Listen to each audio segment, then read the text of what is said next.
Épisode White Voice.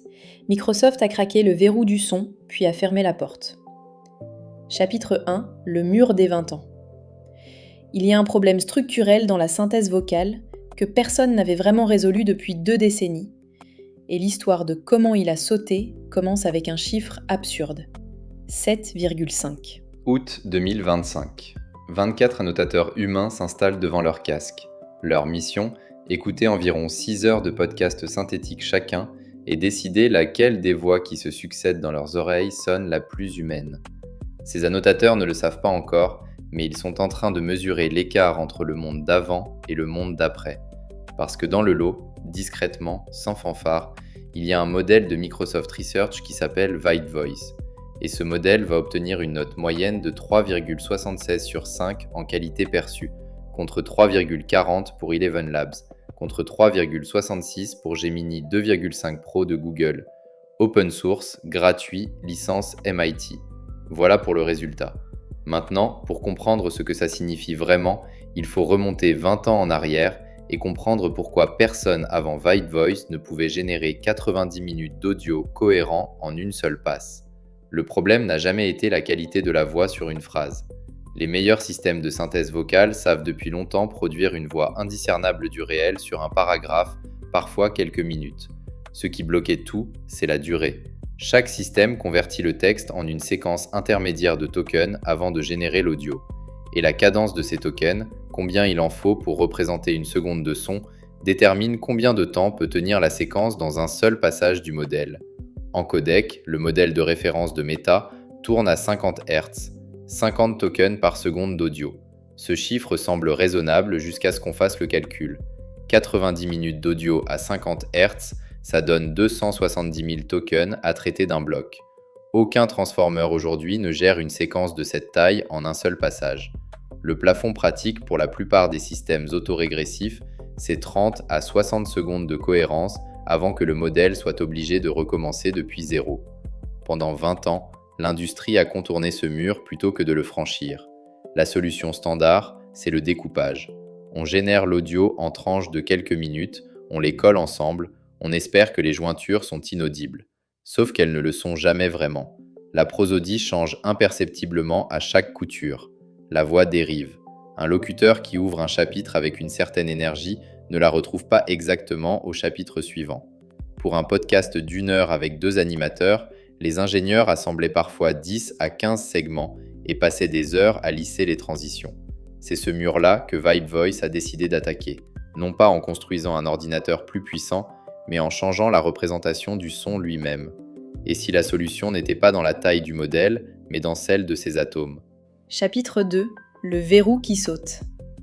La solution n'était pas d'augmenter la puissance de calcul.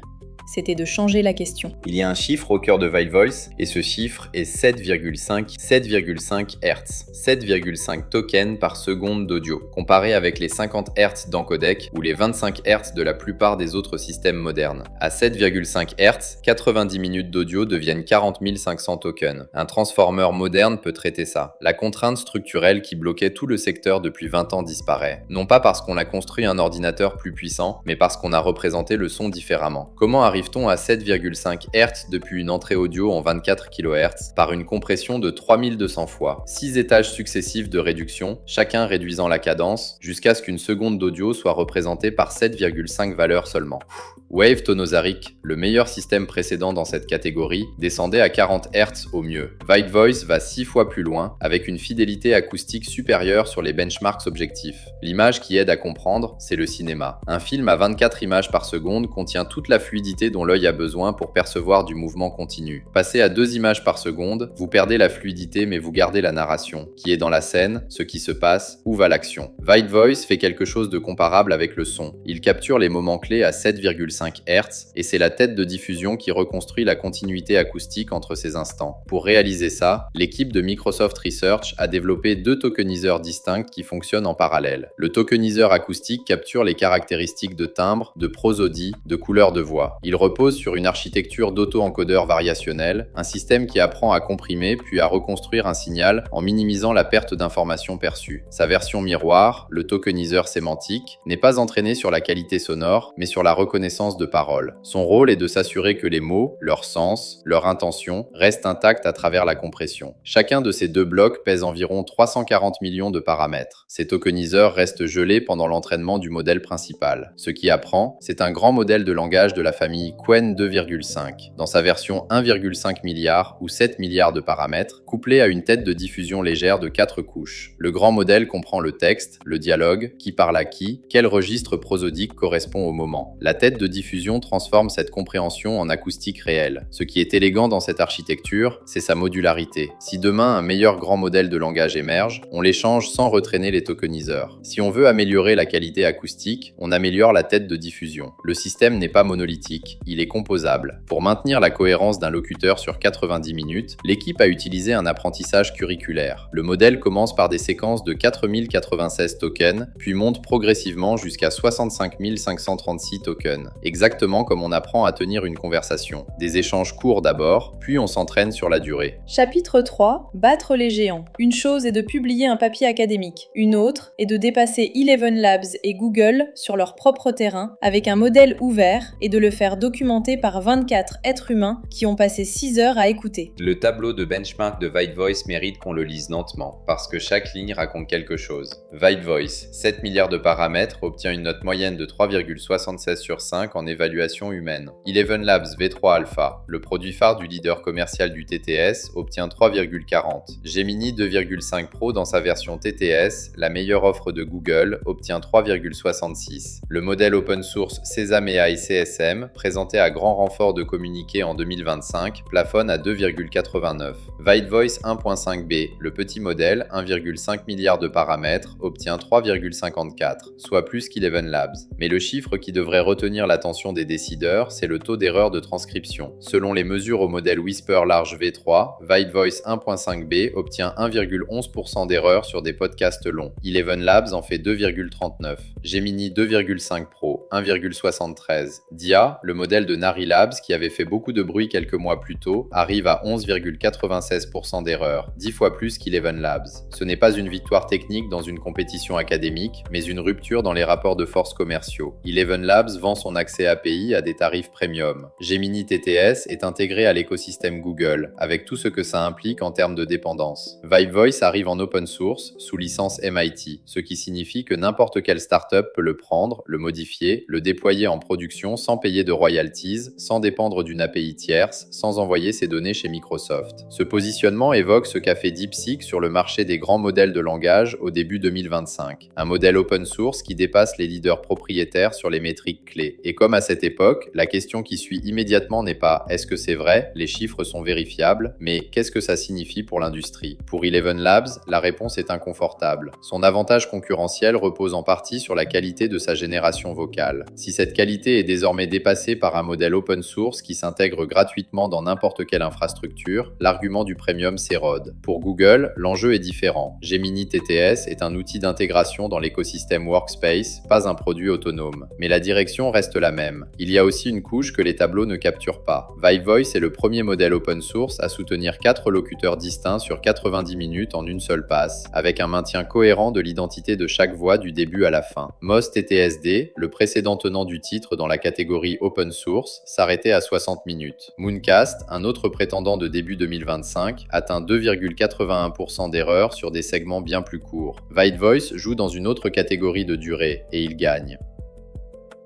Chapitre 4. 10 jours et le repo disparaît. Le code sort le 26 août. 9 jours plus tard, Microsoft ferme le repo. Et dans ces 9 jours, quelque chose s'est passé que le papier lui-même avait pourtant anticipé. La section finale du rapport technique de ViteVoice s'appelle « Conclusion, limites et risques ». Dans la partie risques, les chercheurs écrivent, et je cite, que la parole synthétique de haute qualité peut être détournée pour créer du contenu audio faux convaincant à des fins d'usurpation d'identité, de fraude ou de désinformation. Ils ajoutent qu'ils ne recommandent pas d'utiliser ViteVoice dans des applications commerciales ou réelles sans test et développement supplémentaires. Ces lignes sont dans le papier, écrites avant la publication. Et pourtant, Microsoft publie quand même le code, les poids, les instructions de déploiement. 9 jours plus tard, la page GitHub affiche un message sobre. Ils ont désactivé le repo jusqu'à ce qu'ils soient confiants que les usages hors cadre ne soient plus possibles. Le repo n'a pas été piraté, il n'a pas subi d'attaque. Microsoft l'a simplement fermé parce que des utilisateurs avaient commencé à s'en servir pour des usages que l'équipe considère contraires à l'intention de recherche. Ce scénario n'est pas nouveau dans l'histoire de l'IA. Stable Diffusion avait connu une trajectoire similaire en 2022. Publication ouverte, usage problématique quasi immédiat, débat intense sur la responsabilité des chercheurs. Llama 1 de Meta avait fuité avant même d'être officiellement ouvert. Whisper, le modèle de reconnaissance vocale d'OpenAI, avait été utilisé pour entraîner des systèmes de surveillance dès les premiers mois après sa sortie. Ce qui est particulier avec Vibe Voice, c'est l'échelle temporelle, 9 jours. Entre la publication d'un papier de recherche et la fermeture forcée du repo pour usage détourné, il s'est écoulé 9 jours. Ce délai dit quelque chose sur la vitesse à laquelle des acteurs malveillants peuvent désormais s'emparer, comprendre et déployer des capacités de recherche avancées. Les limites techniques déclarées dans le papier sont aussi intéressantes à lire à travers ce prisme. Vibe Voice ne gère que l'anglais et le mandarin. Il ne génère pas de paroles chevauchantes. Les locuteurs se succèdent, ils ne s'interrompent pas. La gestion d'effets sonores, bruit de fond ou musique d'ambiance lui échappe aussi. Ce sont des limites réelles pour certains usages légitimes, mais elles ne constituent pas des garde-fous contre la fraude. Une voix clonée sur 90 minutes qui parle clairement et sans bruit de fond, c'est précisément ce dont on a besoin pour un contenu de désinformation convaincant. Microsoft a depuis réouvert le repo avec des conditions d'usage plus strictes. Le modèle reste accessible sur Hugging Face. Mais l'épisode laisse une question ouverte que la communauté académique n'a pas vraiment résolue. Quand une recherche est suffisamment puissante pour être dangereuse et suffisamment utile pour être publiée, qui décide de la frontière et sur quelle base ? Chapitre 5. La voix comme infrastructure. Ce n'est pas une question de technologie audio, c'est une question de qui va contrôler la couche vocale de l'Internet et dans combien de temps. Il y a une image utile pour situer Vibe Voice dans la dynamique plus large.